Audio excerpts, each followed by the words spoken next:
My name is Nkala. Today we are on the program, the book review. Otherwise we call it Ababhali Bagit or Abalobi Bagit. This is a platform whereby we offer our people a platform to share their works, to share their writings. This is a very important platform. We hope that all the writers from Matabeleland, whether it be from Venda, Bukalanga, Tongaland, Nambia, Xhosa, or wherever, as long you are in Matabeleland, we are hoping that because we've got a writer, someone who has taken time to put pen to paper, to share her views. Her name is Simingenkosi Nkala. Otherwise, she is better known as Simi. As I said, Simi happens to be a writer. She happens to be a communicator. She happens to be a broadcaster as well. So today we are very, very happy to have someone like that. Simi, if you don't mind, if you could give us a walk through your background, your childhood experiences. Where did you go to school? What sort of things, activities did you enjoy as a child? Thank you. Well, background is always a difficult question for me. But let's see. My name, as you've already said, is full name is Simingenkosi Nkala. I was born Simingenkosi Chawe. My maiden surname is Chawe. Nkala is my marital surname. I was born in Felabuisi in Insiza, and I grew up the best part of my life there. And I went to Sitsibe Primary and Secondary School. And well, as a child, I enjoyed playing, just like every other child would. And I enjoyed writing and reading. So if I wasn't out playing, I would be reading or writing. So are you saying that you started writing when you were a child? Yes. How old were you?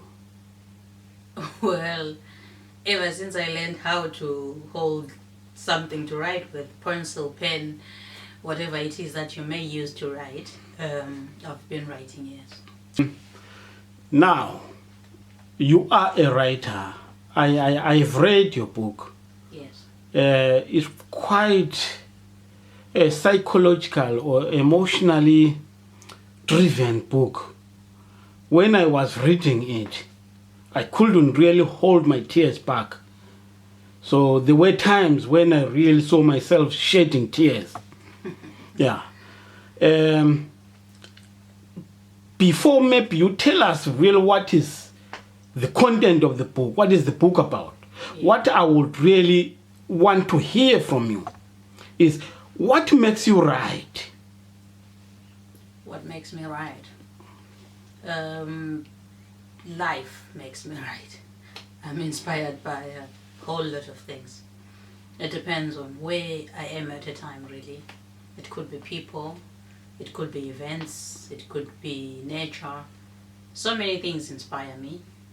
Basically, I'll just say life inspires me. What is it in particular about life that inspires you to write, to put pen to paper? Well, observing everyday life, the way people live in communities and societies and nations and the world, really. It really, I get curious. Yeah. Like, how does that happen and why does it happen that way? And what if it happened the other way? You know, to me, life is about two things. Yeah. It's about difficulties, it's about pain. And on the other hand, it's about joy. So to you between those two sides inspire you? Well, that's exactly why I said life inspires me. Because now you just broke it down to two different parts, the bad side and the good side. But both of it, it's exactly what makes up life. Hence, I said life inspires me. So the bad side of life and the good side of life, it both inspires me, in the sense that if you see something which is bad happening amongst people within the community, in a country, wherever, it may inspire me to write, because there are things that you need to alert people to. There are conversations that you would like to begin to initiate with the bad things that are happening. And with the good things that are happening, there is also a story to tell. There is always a story to tell anyway. And so when things are going well, you observe, you look, and you realize things, you learn things, and in some instances you teach as well. So both the good and the bad, they inspire me. Hence I just summed them up and said life inspires me. Okay. So you were too complicated and too deep for me, because I need you to break it down. Now you've broken it down. That's fine. I want you to go back a little bit. If you can just pick up that book and lift it up so that at least I can see it. Well, let me see the title. Dear Black Child. However, I want the first part. Dear Black.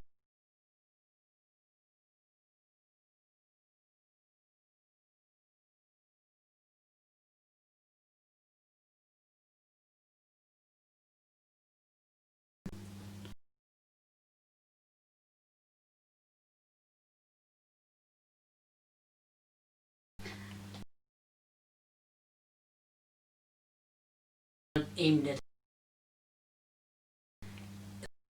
at color. It is not aimed at race. It is not aimed at anything along those lines. Dear Black Child is born out of the fact that in the book we are focusing basically on the life of a black child who goes through a traumatic experience from childhood, growing up and so forth, so forth. So it is not about a black child or a child. So it is not about a race. No. And you are saying it is not about a child. A black child. A black child. It is about a child, the journey of a child. But because when you write, you have to have, sometimes you have to have a specific demographic area or people in mind, or a particular subject matter or topic. And in this case, the book follows the life of a black child. Yes. So did you have any reason why you would say dear black child instead of dear child? Oh yes, I do have a reason for that. The reason being, the story being told in the book, it's a fiction story, of course. I mean, it's written in a fictional way. And as I've mentioned already, it follows the life of a certain black child who goes through traumatic experiences from childhood. But bearing in mind that this child, going through what she's going through and experiencing everything that she is experiencing, she is growing up. And one day she will be a parent, one day she will be an adult as well. And you find that the traumatic experiences of childhood, having not been dealt with in a good way,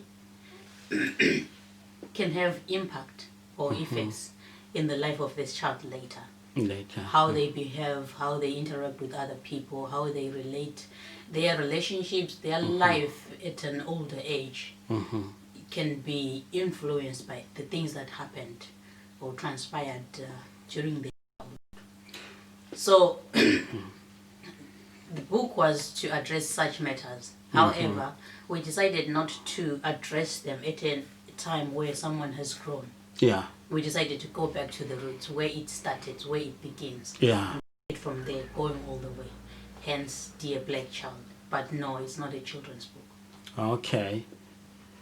Because when someone sees the title Dear Black Child, there are two things that comes into mind. One, this is a book for a black child. Two, this is a book for children. But now I'm happy because you have explained very, very well that no, this is not a children's book. It is not. This is not a book for black children. No. But for all children. Yes. Possible. And for all other people, because it's not just a book for everyone. Yes, because it's not a children's book. It's not a women's affairs book or a men's affairs book. So it doesn't take into consideration really gender or age or anything like that. So it is really everyone's book. Okay. I'm very happy because you have really explained that. Yeah. Yeah. I'm hoping that our viewers and our listeners now do really understand where you're coming from. Yeah. But before we move on forward, I would like to know, when did you start to write?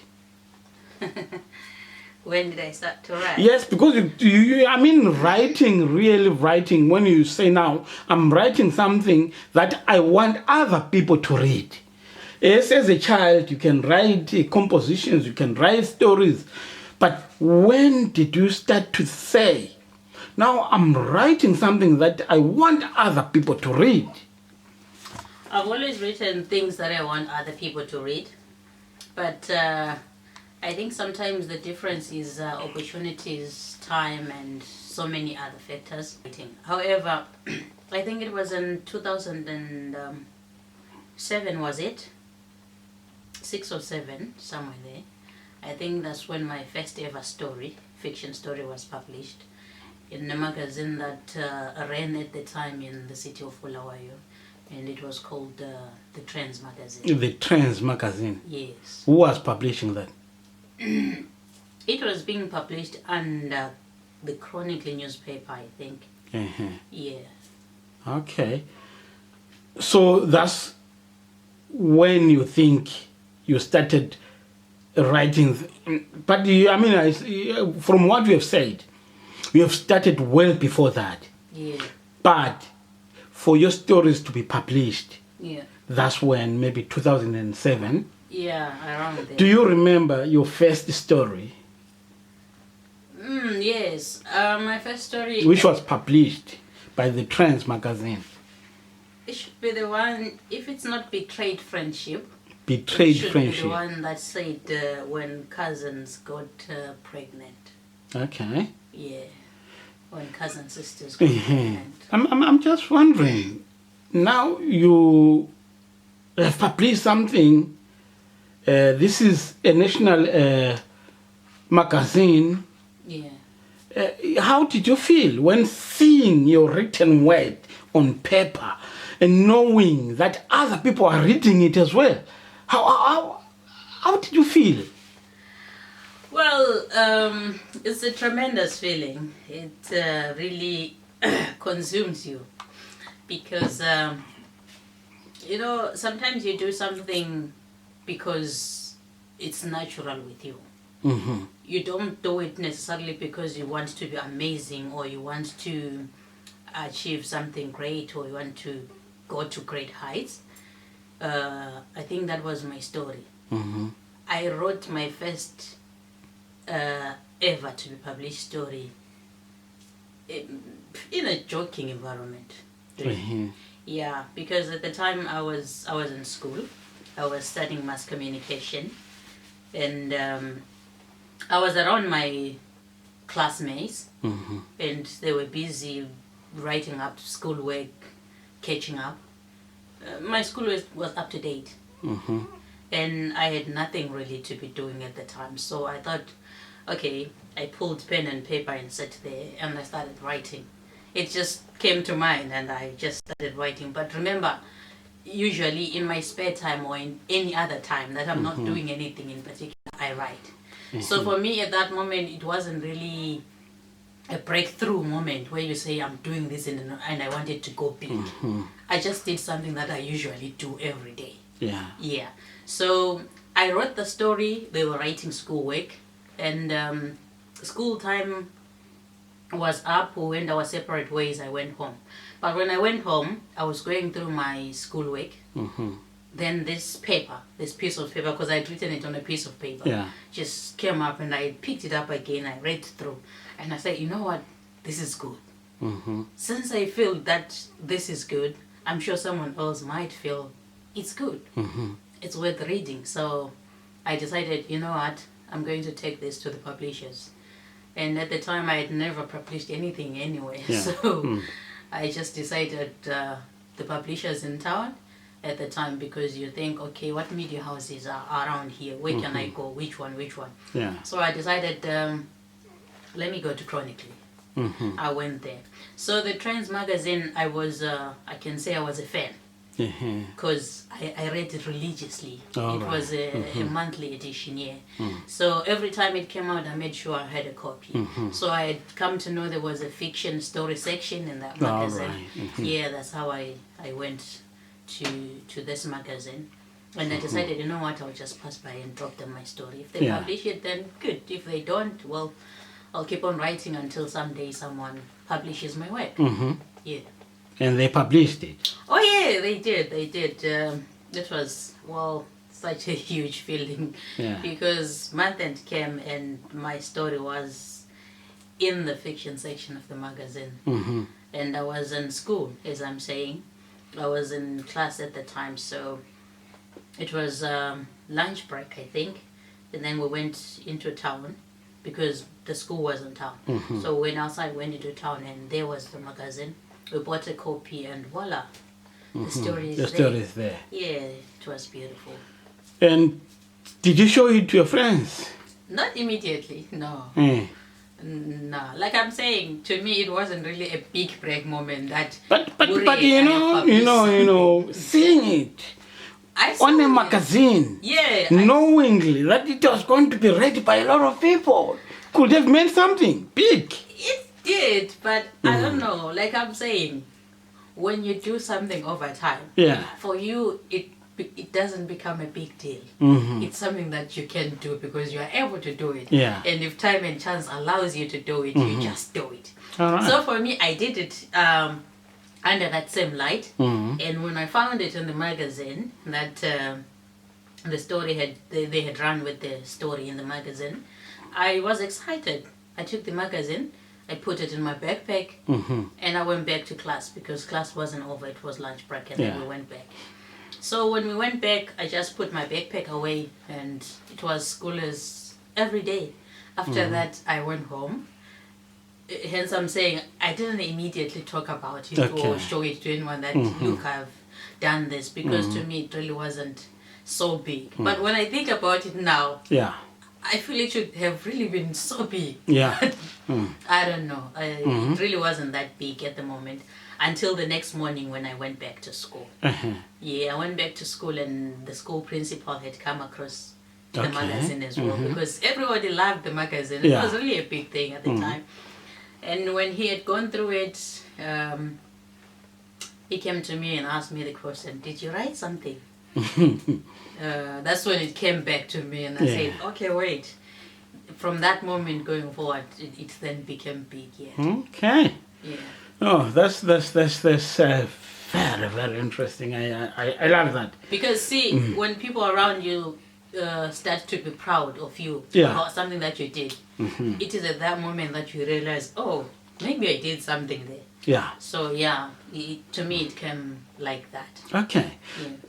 So you have written this story, and you have spoken about another story as well. I think you also published it with the Trans magazine. Did you write any other stories or attempted to write books? Well, I've written quite a number of stories. because the idea was this. When I was writing at the time, especially after my first story was published, I thought, okay, I can do this. So when you have that feeling within you that I can do this, you decide to make it big, especially when people start noticing. Family had noticed, friends had noticed, neighbors in the community. In my community, when you did something, they really did make it big. If they got to know that you are the one who did this or who does this, they really did give you that support. And no, that is very, very interesting. Yeah. How did the community or family discover that you are the one who had written this story? Well, it's an interesting story because my sister was working in the local supermarket. Yeah, and her colleagues, like I said, everyone loved the magazine. Her colleagues also loved the magazine. Even herself, she did. Yeah. So her colleagues and herself got copies of the magazine as usual. They went through it, and everyone loved the fiction section because that's where the stories were. Okay. Yeah, so they went through it and read through, and they saw the story. They saw my name and surname, and they quickly thought it was me. And then they checked with my sister. My sister said, no, it couldn't be. Maybe it's someone with a similar name. But before they end, they had tried to they tried to confirm with me whether it was me or not, and I confirmed. And after that, it went big. It really went big because everyone started knowing that this particular edition of the magazine has a story which was written by me. And I realized people really thought it was big. Yeah. I didn't think it was that big, but people thought it was so big. So every time I met with someone who wanted to talk about the story in the magazine and the fact that I wrote it, it really gave me that edge to do more. Yeah. Then I decided that I was going to do a collection of fiction stories and turn it into a book. I wanted to write a book of, a collection of fiction stories. A collection of fiction stories. Because I had That was your first attempted book. That was my first idea. Okay. Notebook. All right. People were proud around me, and I thought, okay, if I can do this little bit and everyone thinks it's big and they are happy, maybe I should just come up with a collection of fiction stories and turn it into a book. Something that they can read through story after story, story after story. Yeah. Yeah, because the magazine was a monthly edition. Like I said, it was a once-off thing.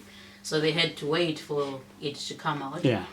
I thought if I wrote a book, a collection of those stories, and get it published and everyone gets a copy, and people could just lay their hands on story after story. Mine is to tell stories. So when I tell a story, people love the story, I get excited. Happy. Yeah. All right. When did you start thinking of writing books? It's at that moment. At that moment. When I thought of writing a collection not of a collection. Yes, you are right. Yeah. That was the moment where I wanted something that's collective. Yeah. That's collected and made into some kind of a book. Yeah. So it's that moment. That's when I thought of writing a book. Yeah. But I didn't want to write the everyday book. I wanted something different. That's why I had initially thought, okay, let me put the stories into a fiction story collection. Yeah. And then along the way, while I was still debating that idea, I decided, no, let me not really focus on a fiction story collection. All right. Let me actually write a book. Or say books. Did you write a book? I did. What was the title of the book? The first book that I wrote was titled The Dancing Mountains. The Dancing Mountains. Aha. That's very interesting. Have you ever seen a mountain dancing? I'm just wondering. That's what comes in my... I'm seeing in my mind a mountain dancing. Yeah. What was that? Well, Tell me. In the community that is in the book, there were mountains that danced, But remember, it's a work of fiction. Well, I would say I write in a fictional way, yes. I use a fictional way as a tool, a way of writing to tell something or to initiate a conversation. So it might be something that is actually really happening outside. But when I write about it, maybe I write about it in a fictional way. It doesn't mean that everything that I write is fiction. But fiction is a way, it's a tool really, it's a strategy that I use because it's flexible and it's comfortable. It allows the creative ability in me to come out and really play. So yeah. Okay. I don't really write fiction all through, but I use a way of writing, which is fiction writing. Fictional writing. Fictitiously telling stories which are real and which are imagined. Why do you do that? Because Besides, it giving you that creativity, what else does it give you? I was about to say that again, that because a fiction gives you really ground to be creative. And writing is a form of art, really. Yeah. And if you are artistic that way and creative that way, you need a little bit of room to be able to play around with your creativity, words, and your art. Yeah. So your writing, Yeah. it helps you to initiate important conversations It does. that otherwise communities wouldn't really engage effectively with. Yeah, because some subject matters may be deemed taboo or traumatic, or some things are not easy for you to just come up and say this and that, this and that. So some things really need someone to be a whistleblower. Yeah. For instance, in a community, there might be a child who is being abused, and everyone is aware, is seeing it happening, but people are afraid to come up and start talking about it. Yeah. So sometimes some situations and things need a whistleblower. Someone will come out and just say, this is what is happening. Yeah. But sometimes it's dangerous to just come out raw and say, this is what is happening. So the fictitious way of writing allows you that ground to play around a little bit, but bring forth the important subject matters. All right. Now let's move forward, but back to the Dancing Mountains. Okay. Yeah. What was the book about? Yeah, the Dancing Mountains. The Dancing Mountains focused mainly on culture. The African way of doing things. Yeah, and looking at civilization and changes around us. Sometimes there are important things that get eroded along the way. Some get changed, some evolve, some in a good way, some in a bad way, because things cannot remain the same throughout decades and centuries and all. Yeah. But some changes are not good. Some changes are excellent. Yeah. Yeah, so it was just my way of looking into the culture of us as Africans, as black people, as people that I grew up around in the community that I grew up in, seeing some practices which were good disappearing, seeing some practices which were not so good blooming and becoming the everyday norm and that kind of thing. And I was inspired really too, because like I said, some things are difficult to just come out raw and just ask. So I decided to write a book in that fashion because it was going to help me and a whole lot of other people look at certain subject matters and address them if there was a way of addressing them. From what you are saying, I think what you are saying is that you were tackling issues of civilization, issues of development. Not necessarily, but the main focus was culture. Oh, culture. We are black people. We are a cultural people. We are a spiritual people in a way. Yeah. And we have our ways of doing things. Or should I say we have had our ways of doing things, because some of them have evolved, some of them have changed, some of them have almost been abolished. Yeah, so it really isn't civilization and development as such, but it's just a peek into who we are or who we were before we became who we are now. I'm seeing this book, Yes. Dear Black Child. Yeah. But where is the Dancing Mountains? The Dancing Mountains, like a whole host of other things, is right on my drawer, right in my shelf. Because at a time when I wanted to publish The Dancing Mountains, Dear Black Child became agent. Agent? Yes. What do you mean?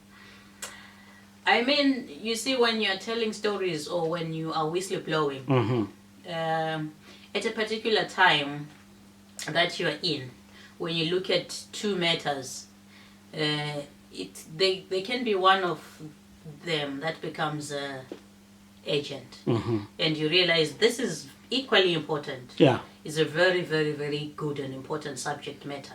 But for now, let me shelve it and look at this one, because this one feels and looks agent. Agent. And yeah, that's what happened with the. I'm just wondering, from what you are saying, Yeah.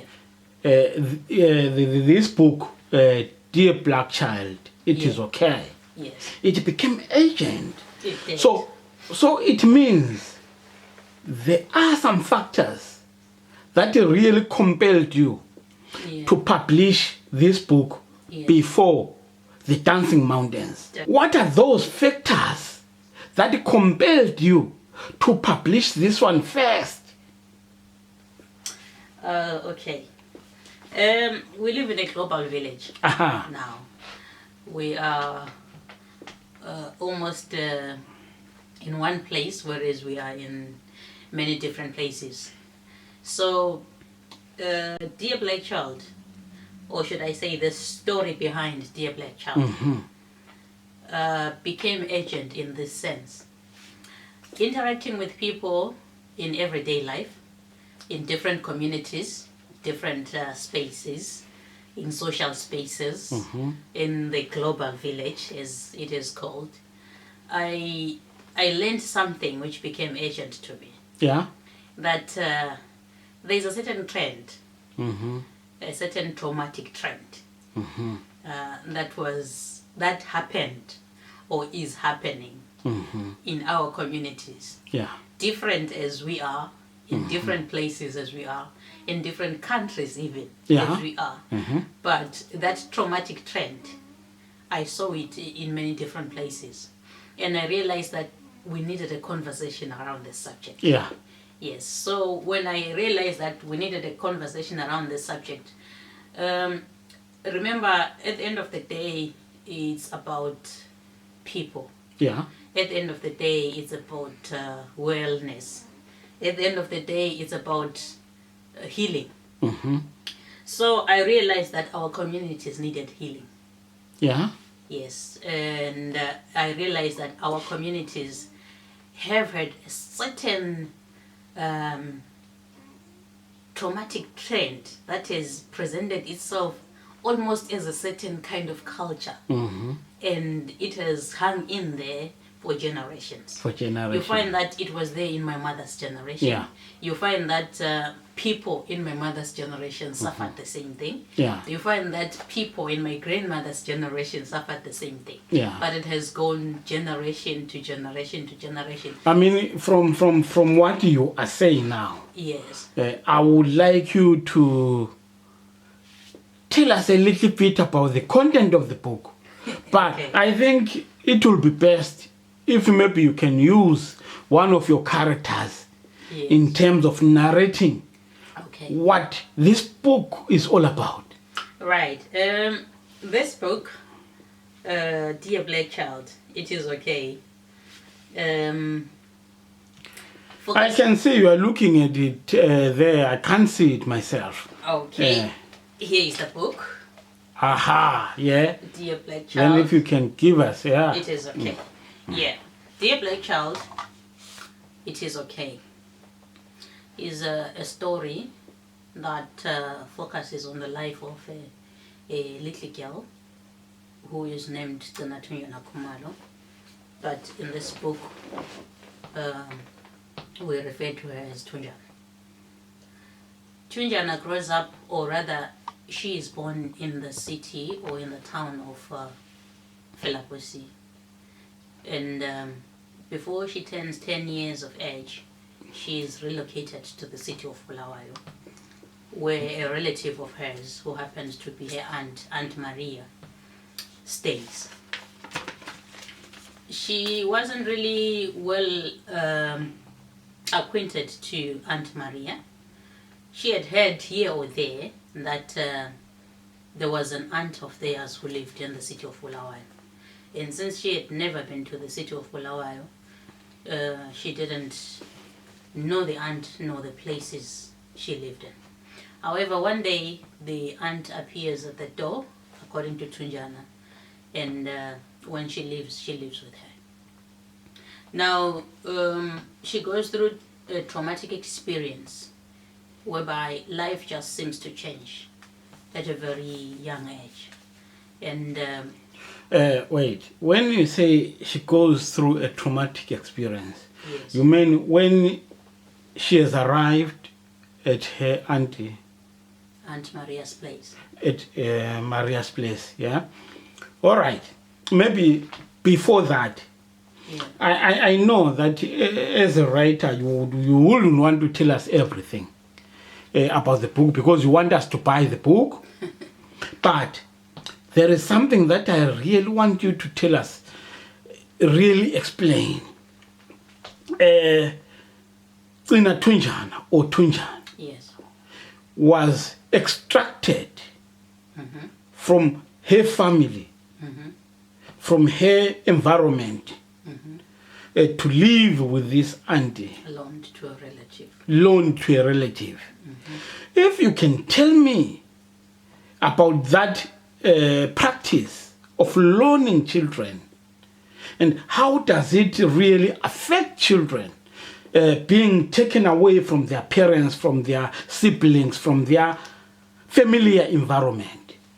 Okay, the culture or the tradition, it's not even a culture, it's not even a tradition, but that act of loaning a child from one relative to another, I think it's an age-old thing in African communities and societies, and maybe in other societies and communities.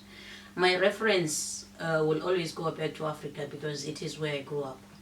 It is where I have knowledge of things. Yeah, so to be accurate and to tell a proper story, you would like to tell it from a perspective that, one, you are comfortable with, two, you understand, three, you are really knowledgeable about. So yeah, my referencing will always go back there. So the loaning of children, it was an act, or still is, if it is still happening. Yeah. That was born by a couple of factors in African communities. Villages to towns, towns to other towns, bigger towns, that kind of thing. Even within village. Even village, from one village to another, yes.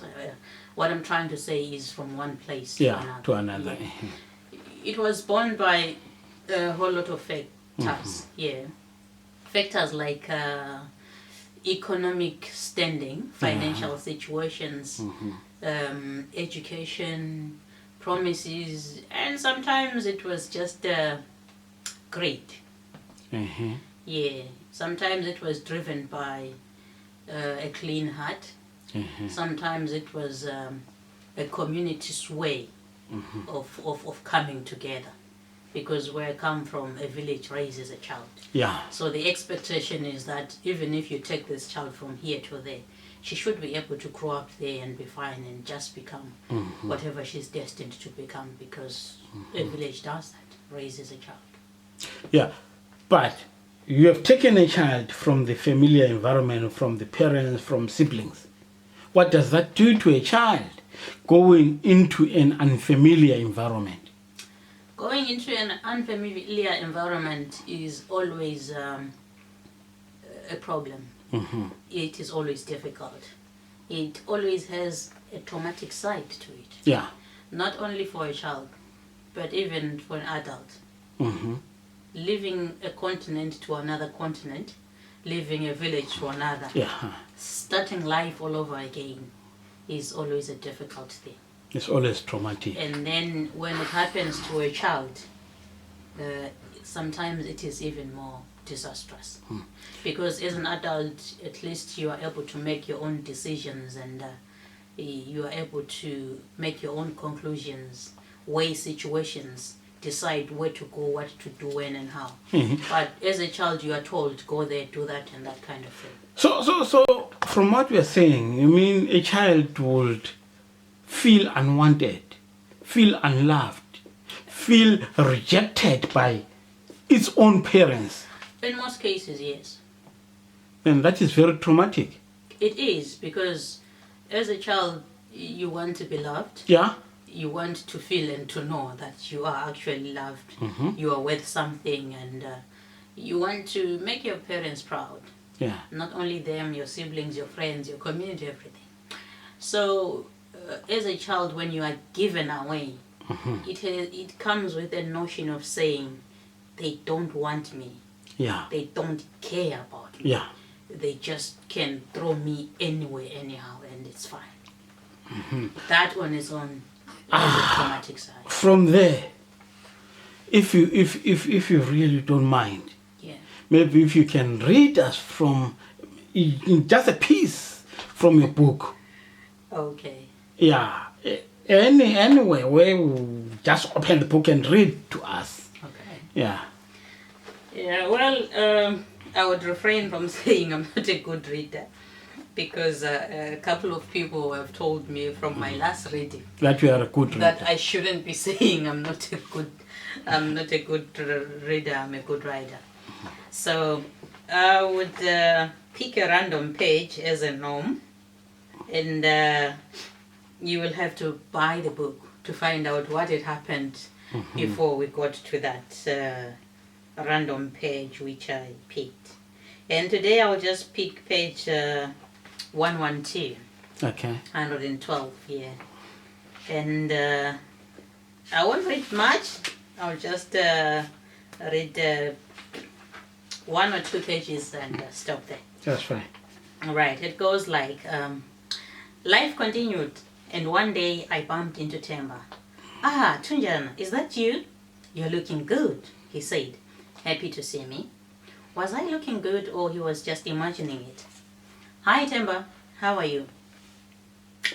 Strange to see you in Africa, I chuckled. These boys had left on a one-way ticket from Africa and never once looked back. It was said they were doing well wherever they were located abroad, but never kept in touch. Now, he was here. I was honestly surprised. He smiled. I have been an African again for a while now, he also chuckled. I wondered why, but I didn't press it. If he wanted to tell me, he would eventually. I have been literally hunting for you. It has been so hard to track you down. He paused. What on earth was he on about? I am literally the face of this town, and finding me shouldn't be that hard, I thought. I went to your work, or should I say your old work, and they told me you resigned. But they didn't know where exactly you were.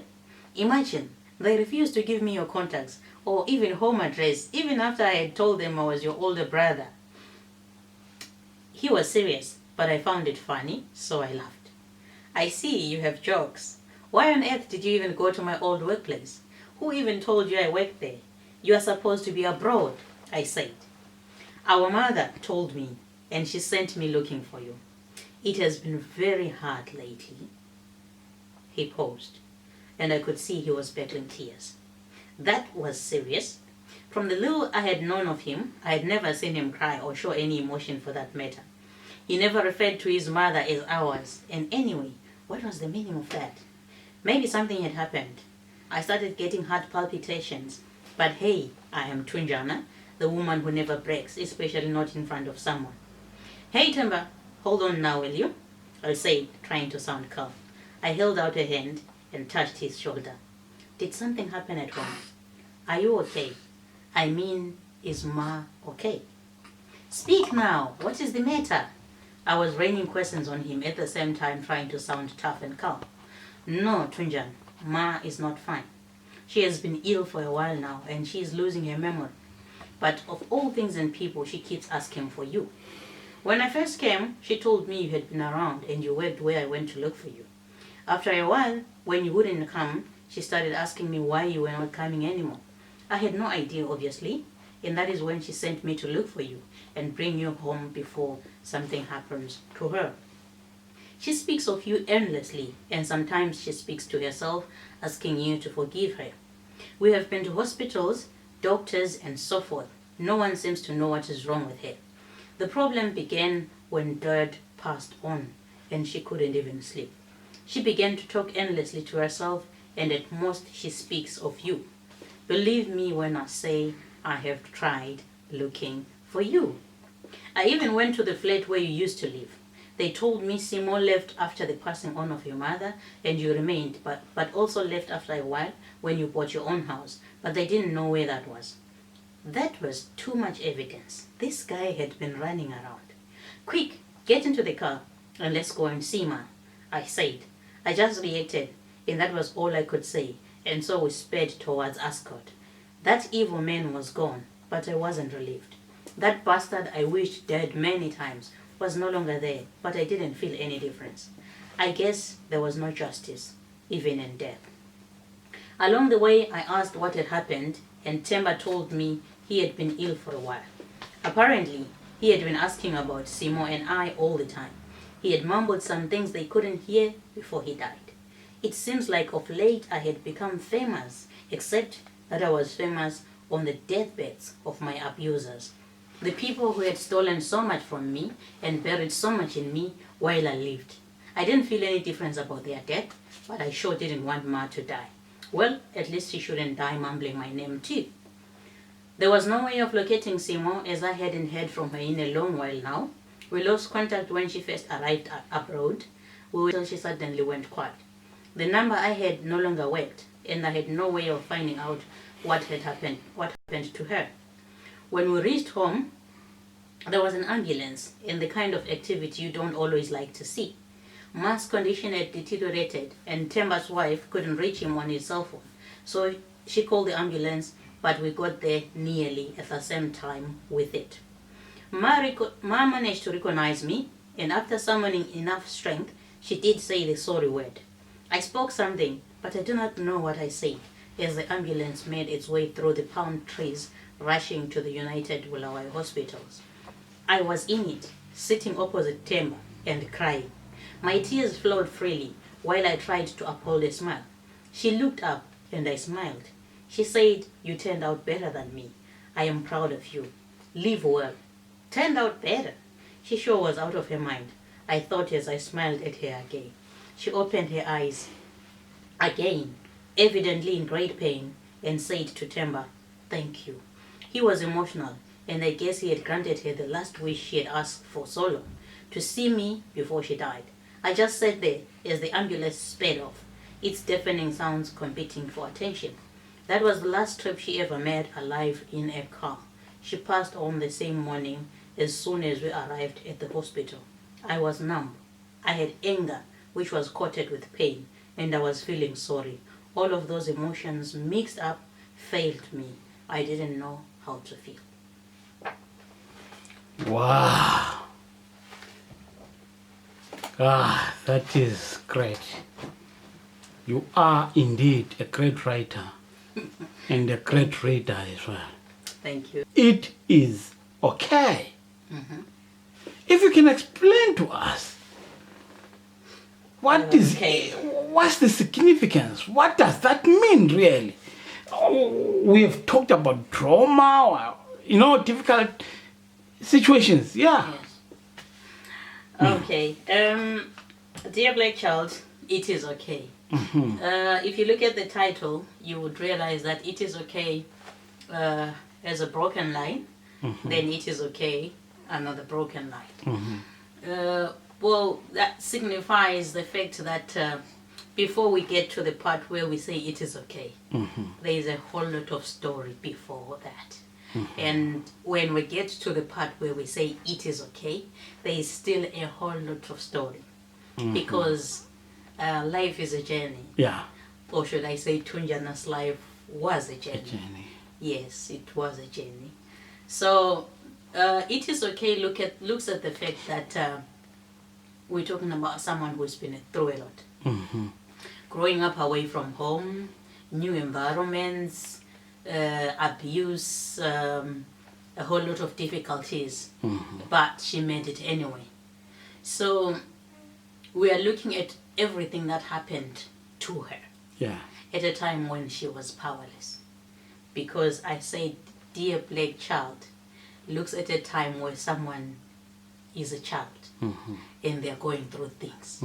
So we are addressing this problem not from an older person's perspective, but we're going back to the roots where it started. So now we are looking at everything that happened to this little girl. And we are saying, oh, well, this is what you went through. This is what happened. You didn't have a choice at the time.